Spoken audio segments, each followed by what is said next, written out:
Hello, magandang araw. For today's video nga pala, kami ay magsusugba or mag-iihaw ng isda. Sa mga oras na to kasi, mag-aalas 12 na. So, ito nga pala yung isda na iihawin namin. Alam nyo ba kung bakit naisip na ihawin yan ngayon? Tinatamad kasi kami maglinis, kaya iihawin na lang. Chari! Hindi yung kasi yung cravings for today's video. Kaya yon iihawin na lang ni Yaya.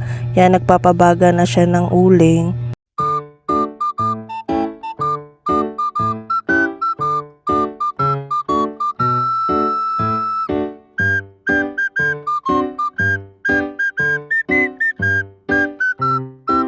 So ayan, nilabas na ni Yaya yung pangmalakasan nating isda. Yan ang iihawin natin ngayon. Alam niyo ba yung panahon namin dito? Uulan tapos sa araw, tapos uulan ulit. Wala lang, share ko lang. So ayan nga, nag-uumpisa na si Yaya ihawin yung mga isda.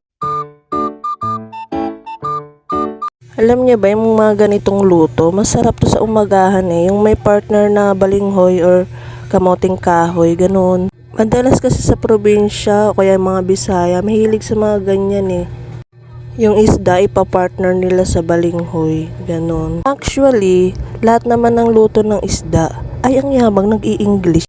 Hindi, yun nga, kahit anong luto ng isda, masarap siyang i-partner sa balinghoy. Dati hindi ako makain nun Ngayon, siya na yung kinakain ko. Chari!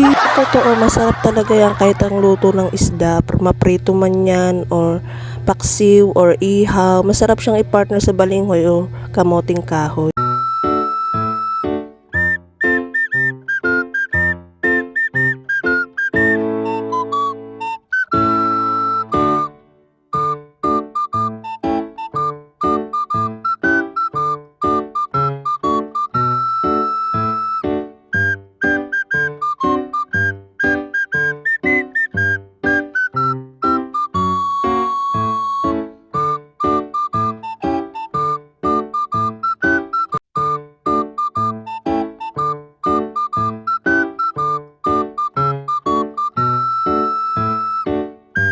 So ayan, after 400 days, bakit ganun? Ba't ang tagal naman?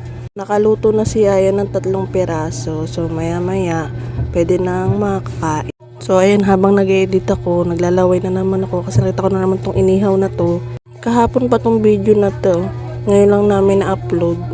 Wala lang, share ko lang. Bakit ba? Ngayon ko gusto i-upload Ay, bakit naman nagagalit? Sorry po, hindi po ako galit, nagpapaliwanag lang. Cheers! So ayan, tatakamin ko kayo for today's video. Mga oras na naghahanda na si Yaya ng kanin. Kain po tayo. So ayan ang inihaw, diba? Ang sarap-sarap. With sausawan yan, toyo mansi with sili. So yun lang po for today's vlog. Salamat sa panonood.